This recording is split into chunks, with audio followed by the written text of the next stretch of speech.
First of all, success is a very subjective term, and it means something different to every single person. So success in business, success in life, success in health, it all depends on what that person's career or personal aspirations are. For me, success is a good, healthy enterprise, a great culture, healthy family members, just a nice, happy lifestyle. For me, that is success. Everything else are just milestones.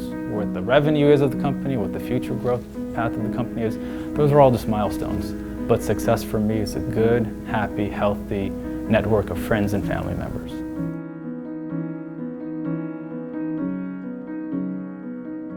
Empathy and communication. You have to have these two principles very well understood if you are going to lead people, if you're going to inspire people, if you're going to communicate to people.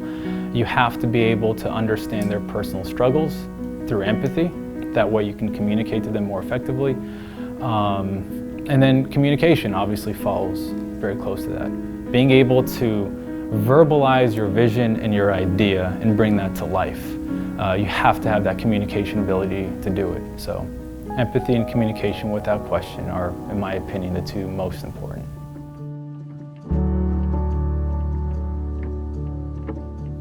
Being an athlete is one of the most painful experiences, and I'm not talking just a general athlete, I'm talking about being a world-level athlete.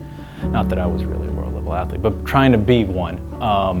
It's one of the most painful experiences because you endure so much physical and psychological challenges and difficulties trying to be the best you can possibly be.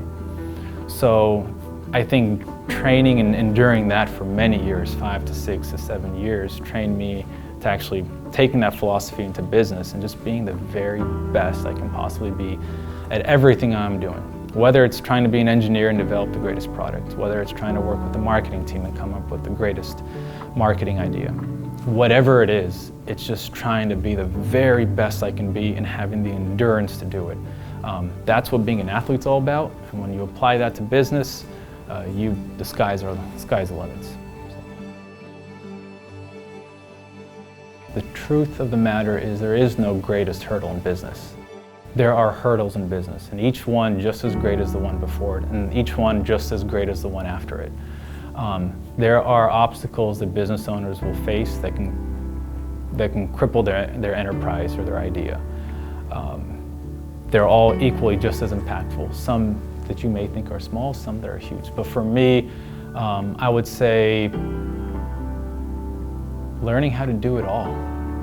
Design a product, manufacture a product, inventory a product, sell a product, set up a distribution model for that product, service a dealer network, set up an employee base of 100 plus incredible individuals, set up a manufacturing plant. All of it's all been hurdles and challenges. And they've all come with their risks and rewards. So I would say in general, to answer your question, doing all of it has been the greatest challenge, the greatest hurdle.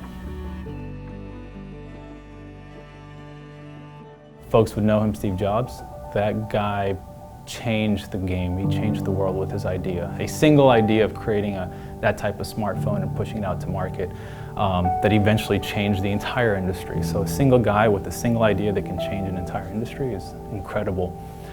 Second would be Elon Musk. He doesn't have to do what he's doing. He's doing it for a purpose of the greater good of humanity. All of everything from space exploration to electric vehicles to underground tunnels for reduced traffic congestion.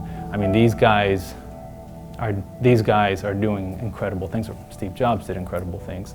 The third person, which is kind of a silent person, I would say, is Muna. She's the COO of Feniex and my business partner, and definitely an entrepreneur herself. I consider her one of those business heroes because of her incredible endurance to do the really busy work of the enterprise. I come up with great ideas as a CEO and a growth leader, but she's the one who implements them through process and efficiencies and just hard work and dedication. So if I were to look at three heroes, I would say these three. These three are good ones.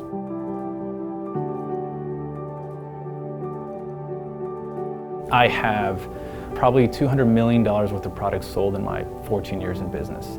I have a $200 million education here that I'm applying for the future of what I'm trying to accomplish. So couldn't go back in time, but I'll take all my experiences and I'll apply them for whatever else is ahead of us. Growth, doubling the staff, newer innovative products, whatever it is. It'll be fun.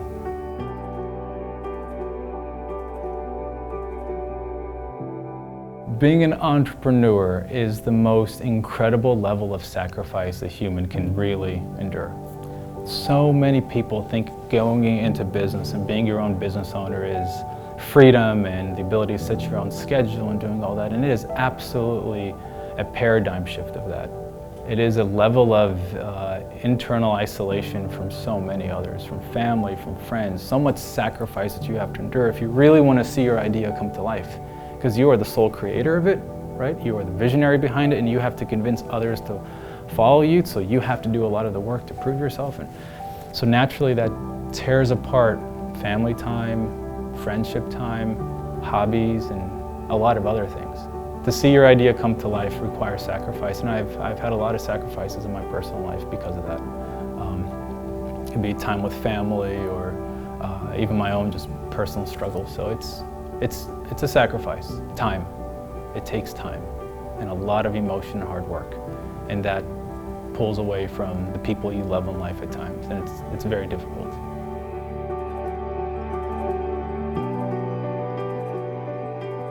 They are not independent, they go hand in hand. You cannot really naturally be good at something if you weren't really in love with it at first. Right? Skill is developed through a tremendous amount of hard work and passion, dedication to something, and you can't really apply that if you don't love it. So I was a good athlete because I loved being an athlete. I consider myself a good entrepreneur because I love the spirit of creating an idea and seeing it come to life. So you have to love it.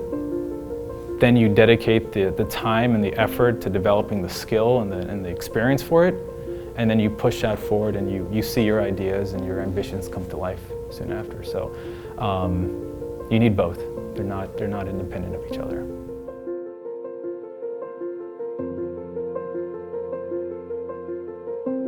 I would say number one is Goodnight Moon.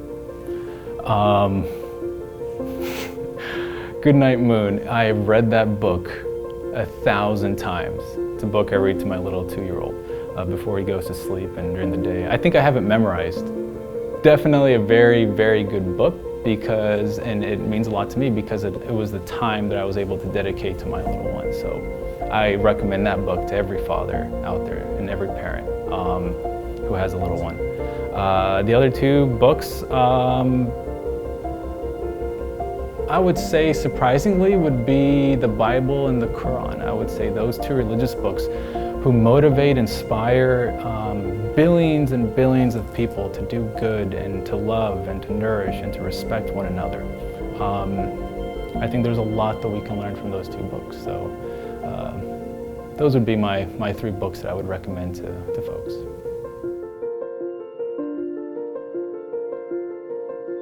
Get ready. Get ready, because the path ahead of you is that of incredible failure